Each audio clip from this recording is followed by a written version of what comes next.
Le concept que nous, on va développer dans le projet Harpagon, donc il se base dans une situation où les vaches sont alimentées en ration semi-complète, c'est-à-dire qu'une partie de la ration contenant les fourrages et une partie des concentrés est distribuée à l'auge, et une sous-partie de la ration, du coup, est individualisée et proposée au DAC, donc au distributeur automatique de concentrés.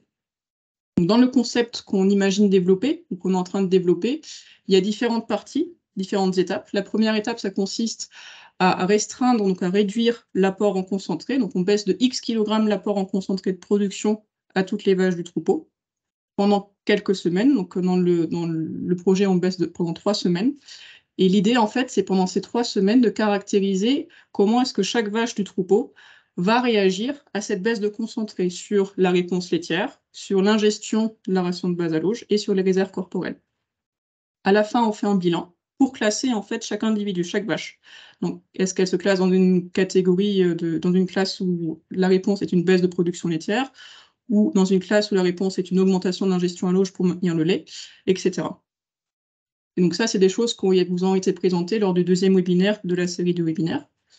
Une fois qu'on a identifié où se classaient les individus, dans quelle classe de réponse, on croise avec l'objectif de l'éleveur et ou du conseiller qui suit l'élevage, pour pouvoir définir pour chaque classe d'individus le niveau adapté de concentré de production. Et puis on maintient ce niveau de concentré pour chaque profil de réponse. Ce qu'on appelle le groupe d'innovation mixte, qui a pour principal objectif d'échanger et de discuter autour du principe de l'alimentation de précision. La première étape de ce petit groupe, ça a été de réfléchir à ce qu'on pouvait mettre derrière la définition d'alimentation de précision.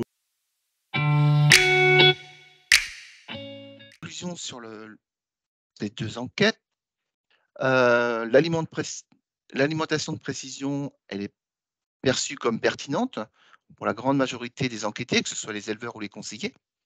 Elle semble plus adaptée à certains systèmes, donc des systèmes qui sont déjà équipés de distributeurs automatiques de concentrés, de robots, de compteurs à lait, et sans doute pas très adaptée, voire pas adaptée du tout pour les élevages qui ont une part de pâturage très importante.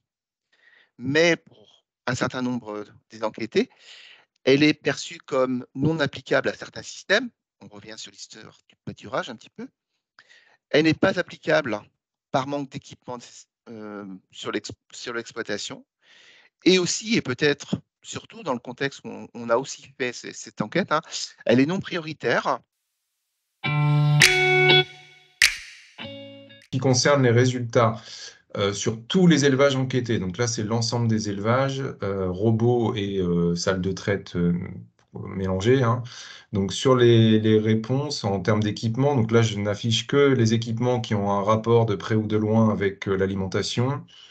Clair, ce que vous avez, c'est les éleveurs qui envisagent de s'équiper à court ou moyen terme.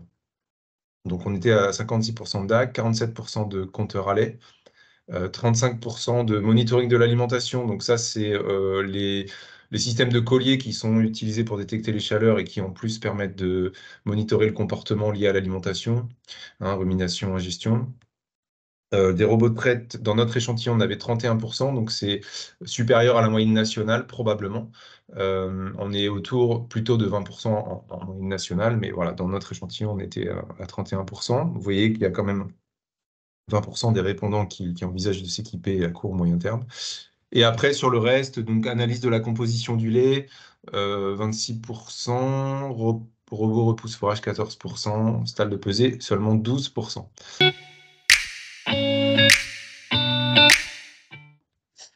Donc l'alimentation de précision, globalement, elle paraît pertinente pour l'ensemble des acteurs qu'on a enquêtés, mais elle apparaît comme non prioritaire actuellement ou à l'époque, au moment où on a passé les enquêtes. Elle paraît plutôt adaptée aux élevages déjà équipés ou qui ont un projet d'équipement à court ou moyen terme. Donc, comme le disait Clément à l'instant, si on regroupe en fait l'équipement, on va dire, optimal qu'il faudrait avoir pour mettre en place le concept Harpagon en élevage, c'est-à-dire un DAC, un compteur à lait plus une stalle de pesée, dans l'échantillon enquêté, ça représente 10% des éleveurs enquêtés.